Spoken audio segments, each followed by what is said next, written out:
الكريم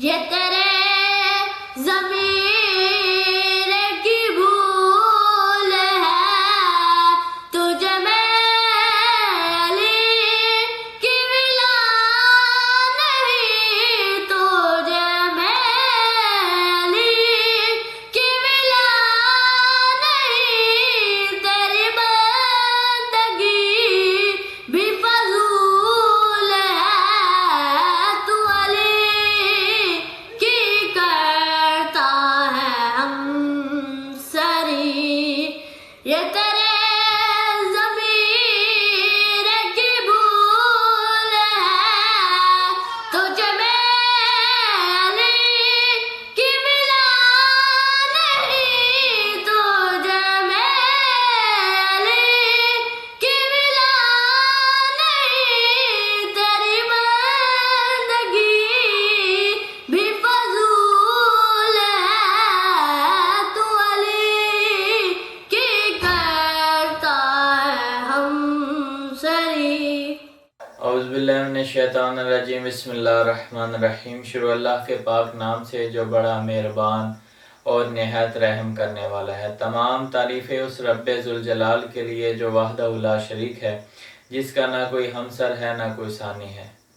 تمام تعریفیں اس رب ذوالجلال کے لیے، اور بارہا اس کا شکریہ ادا کرتے ہیں کہ اس نے ہماری زندگی میں ایک بار پھر ماہ مبارک اپنا ماہ رمضان بھیجا، اور ڈھیر ساری نیکیاں دے کر اس مہینے کو بھیجا، ڈھیر سارا ثواب دے کر بھیجا کہ جو لوگ اس ماہ مبارک میں اللہ تعالیٰ سے معافیاں مانگ لیں، لوگوں سے معافیاں مانگ لیں جن سے انہوں نے دل آزاریاں کی ہیں جن لوگوں کی، تاکہ اللہ تعالیٰ ان کو بخش دے اور ان کے گناہ ایسے معاف کر دے گا جیسے وہ ابھی ماں کے شکم سے پیدا ہوئے ہیں۔ بارہا اس کا شکر ہے کہ اس نے ماہ رمضان بھیجا اور ہمیں موقع ملا کہ ہم اللہ تعالیٰ کا جتنا زیادہ ہو سکے شکریہ ادا کریں۔ میں ہوں آپ کا میزبان سید حسن نقوی، اور آپ دیکھ رہے ہیں Ramzan Kareem transmission Naqvi media news channel پر۔ جیسا کہ آپ کو معلوم ہے روزانہ ہماری ٹرانسمیشن ہوتی ہے، اور روزانہ ہم آپ کے سامنے ایک نیا موضوع، ایک نیا ٹاپک لے کے آتے ہیں، اور ہماری کوشش یہی ہوتی ہے کہ روزانہ ایک نیا مہمان ہمارے پاس آئے، یعنی کہ عالم دین ہو ہمارے ساتھ، تو اس حوالے سے تاکہ نیا کچھ سیکھنے کو بھی مل جائے۔ تو اسی طرح آج ہمارے ساتھ جو علماء کرام ہیں، حجت الاسلام والمسلمین علامہ سید محمد باقر نقوی، وہ ہمارے ساتھ انشاءاللہ ویڈیو کال پر ہوں گے، اور ان کے آج کا جو ہمارا موضوع ہے حقوق الناس، حقوق العباد جو ہے وہ ہمارا آج کا موضوع ہے، اس حوالے سے ان سے گفتگو کریں گے۔ اور دوسرا ماشاءاللہ بہت ہی خوبصورت انداز میں ہماری ٹرانسمیشن کا آغاز ہوا تلاوت کلام پاک سے، اور آپ نے منقبت کے لیے ایک نیا چہرہ دیکھا ہوگا، وہ ہمارے ساتھ نئے بھائی شامل ہوئے ہیں، منقبت خان، ان کا نام ہے تیمار اسدی۔ ہمارے ساتھ پہلے جو نعت خان تھے ان کے وہ چھوٹے بھائی ہیں، تو وہ آج ہمارے ساتھ منقبت کے لیے شامل ہوئے ہیں۔ تو آپ میں سے جو ہمیں دیکھ رہے ہیں، اگر آپ میں سے کوئی چھوٹا بڑا ہمارے ساتھ شامل ہونا چاہتا ہے رمضان ٹرانسمیشن میں، تو سکرین پر نمبر آ رہے ہیں، ان پر ہمارے ساتھ رابطہ کریں، تو انشاءاللہ ممکن حداً ممکن ہم آپ کو بھی اپنے ساتھ شامل کریں گے۔ تو چلتے ہیں علامہ صاحب کی طرف سے۔ تو علامہ صاحب، حقوق العباد ہمارا آج کا موضوع ہے، تو اس حوالے سے بتائیے گا کہ حقوق العباد کی معافی کس طرح ہوتی ہے۔ ایک تو حقوق اللہ ہوتے ہیں، اور دوسرا حقوق العباد حقوق الناس ہوتے ہیں۔ تو اللہ تعالیٰ کے جو حقوق ہیں وہ تو اللہ تعالیٰ معاف کر دیتا ہے، لیکن اللہ تعالیٰ کہتے ہیں کہ جو حقوق الناس ہیں وہ تب تک میں معاف نہیں کروں گا جب تک جن کے ساتھ آپ لوگوں نے زیادتی کی ہے وہ معاف نہ کر دیں۔ تو اس حوالے سے حقوق العباد کے حوالے سے